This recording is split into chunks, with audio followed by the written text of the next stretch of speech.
welcome. On this episode of Abby Normal Garage, we work on this Cub Cadet XT1 with a 22 horsepower Kohler Courage on it. We went and troubleshot this one last week. It's got a bent push rod and a stuck intake valve on the right side. So we're going to go ahead and deal with it. Well, Abby, it looks like it's finally time to get on this thing. Looks like you're too pooped to party, though. The first thing we're going to do is take the hood off. Real easy on these new mowers. Okay, the next thing we're going to do is take the air cleaner cover off. Take the air filter off. The thing we're going to do is pull out the 3 screws that hold this shroud down.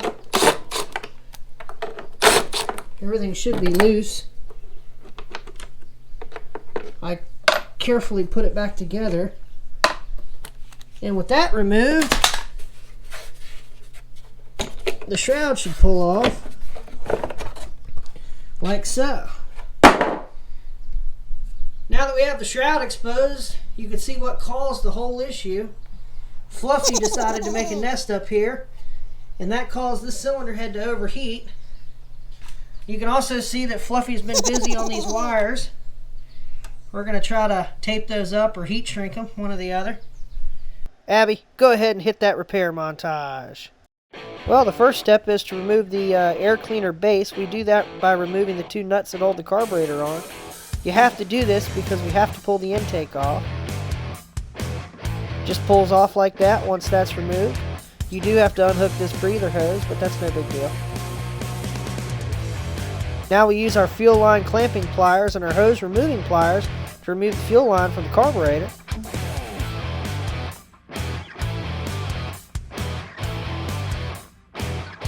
Here I was debating whether I had to take the carburetor off or not.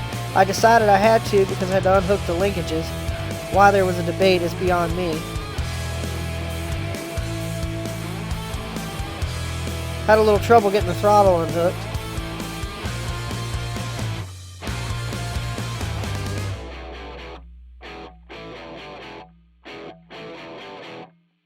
Well, now that that's finally unhooked, we'll unplug the fuel shutoff solenoid.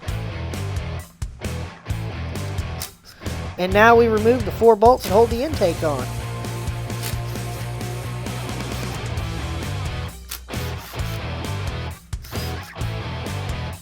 And it lifts off just like that. Now we're going to unbolt the tins from the cylinder head. We start by removing the lifting eye. Then we use a wrench to undo this bolt here. And then there's also 2 bolts under the head, which are a pain in the butt to get to. Not necessarily the best placement. Just to find out that the tin is behind the governor, and you'd have to remove the governor arm, which we're not doing. Now we go pop the valve cover off. This was loose from when we diagnosed it. And voila! A bent push rod. No surprise here.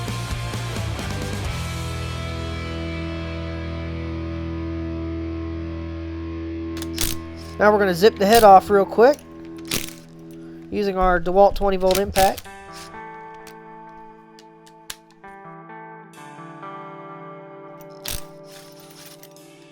And with all 4 head bolts removed, the head should just pop right off.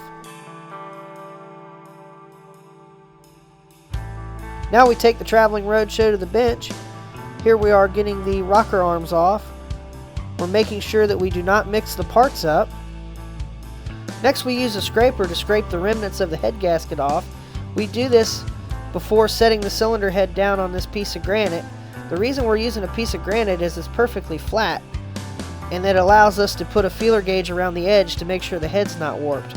Really not sure why I didn't get that on camera. I'm pretty sure I did, but now we break out the old valve spring compressor and compress the valve springs to release the keepers.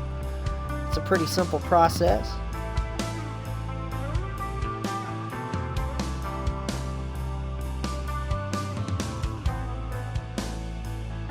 Takes a little while.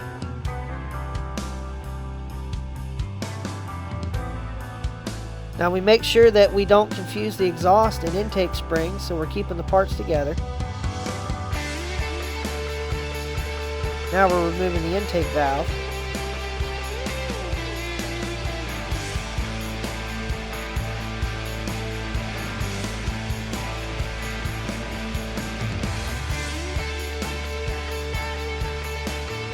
Now we break out our bore brush, and using our Milwaukee impact, we clean the valve guides to make sure there's no residue.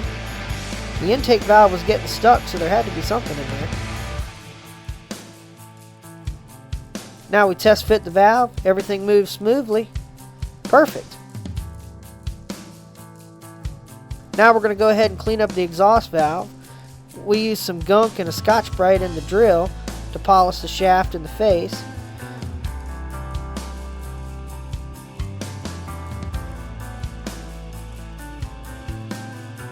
We ended up using a new intake valve, so we're going to go ahead and lap that in real quick. This lapping tool was terrible. It kept popping off, so you get an abbreviated version of the process. With that complete, we carefully remove all of the valve lapping compound. This is very important. And we also inspect to make sure we got a good ring around the intake valve and a good ring around the seat. We went ahead and lapped the exhaust valve off camera. Here we are using some assembly lube to install our valve.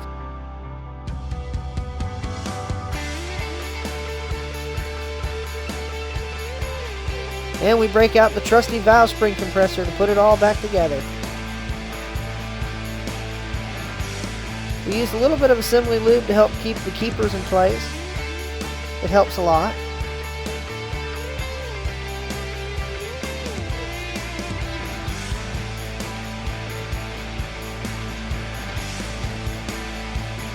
Now we're going to go ahead and install a new intake valve seal.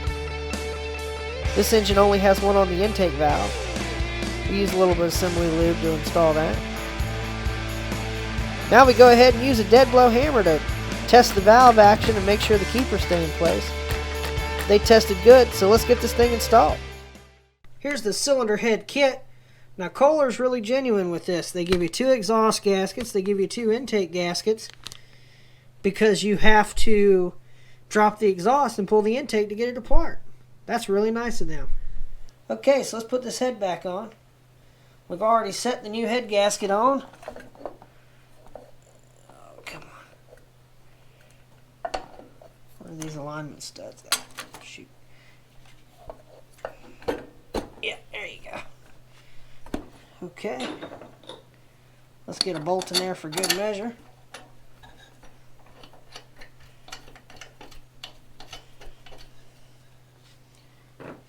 Now our head gasket kit comes with directions, and they say to coat the threads in engine oil, but I'm going to use assembly lube. Now I'm going to spin these in with the impact, but I'm not going to torque them.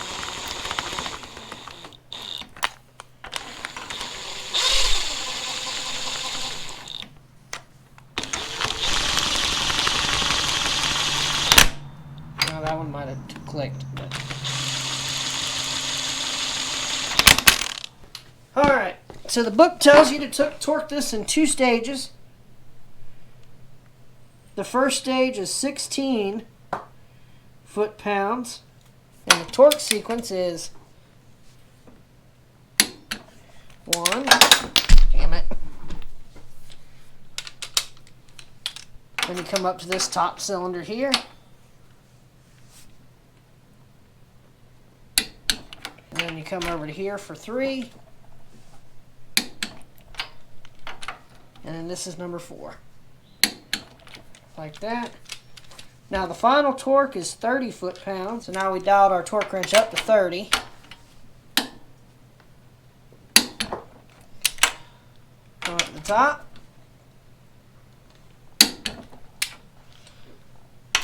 Come here.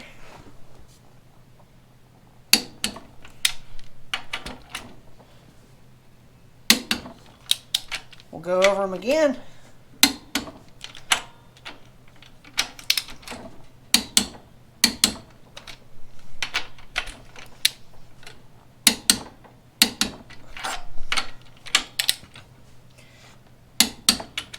Alright, head's torqued. Now we can go ahead and put our rocker arms and stuff in. Insert bad 80s music for the video montage. The first step in putting this baby back together is installing a new intake push rod and reusing the exhaust push rod. We want to be very careful installing these, making sure they get into the cup on the tappet, which we checked with the light. Now we go ahead and put the rocker arm on loosely. We'll come back and do the final adjustment here in a second. We did use assembly lube on these to make sure they had a little bit of lubrication for the first startup.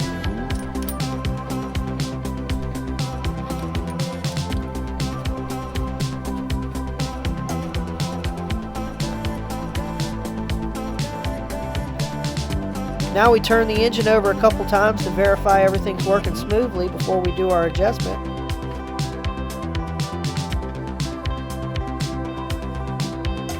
And with our intake, it's 4 to 6 thousandths. We chose to do 5. We want to make sure you feel a little bit of drag on the feeler gauge when you're doing this. Now we turn it over to set the exhaust valve clearance. Same thing, 4 to 6 thousandths on this engine. We chose to do 5. And now we turn it over a little bit and double check everything. It's a pretty simple process. We went ahead and snugged up on the locking screws off camera. Now we go ahead and loosely install the valve cover, allowing the gasket maker to set up before doing the final torque.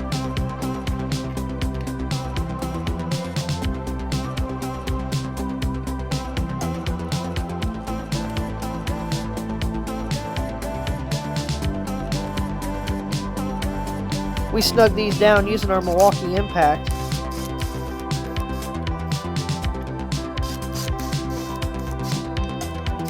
Before we go ahead and hook up the exhaust, we're going to install the drain tube real quick. His old one was cracked and he's got a new one. Okay, so the next thing we're going to do is change this cracked drain hose.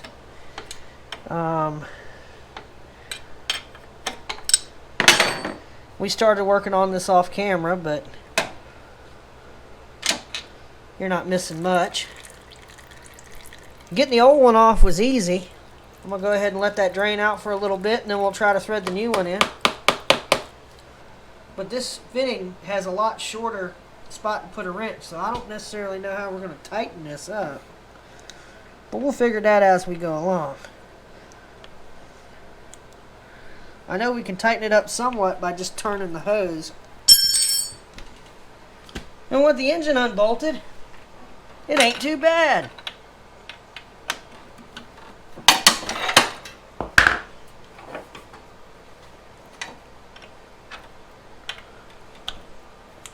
That and a stubby wrench.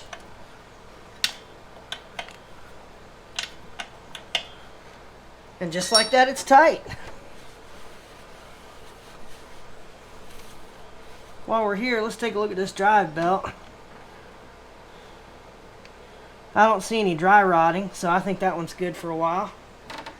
Okay. Well, let's carefully set this thing back down.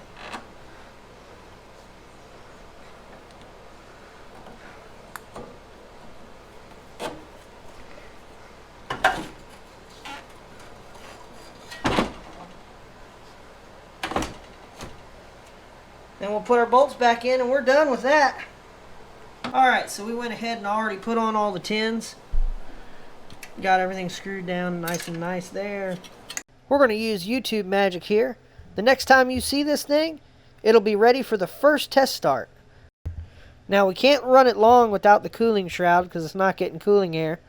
But we do want to start it long enough just to make sure everything's okay. Let's give it a go.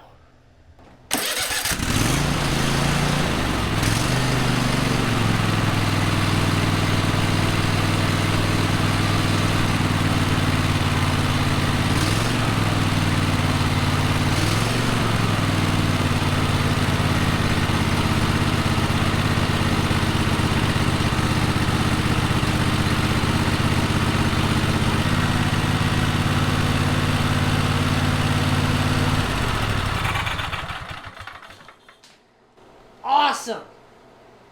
That is awesome! Well, Abby, it's running pretty good, don't you think? I don't think she's too interested in it, but here you go. Well, Abby, that's another quality job done by Abby Normal Garage. Feel free to like the video if you enjoy the content. Share it with any of your friends that might have a Cub Cadet XT1. And we'll see you on the next episode of Happy Normal Garage.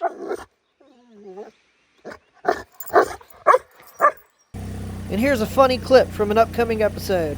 We'll see you then.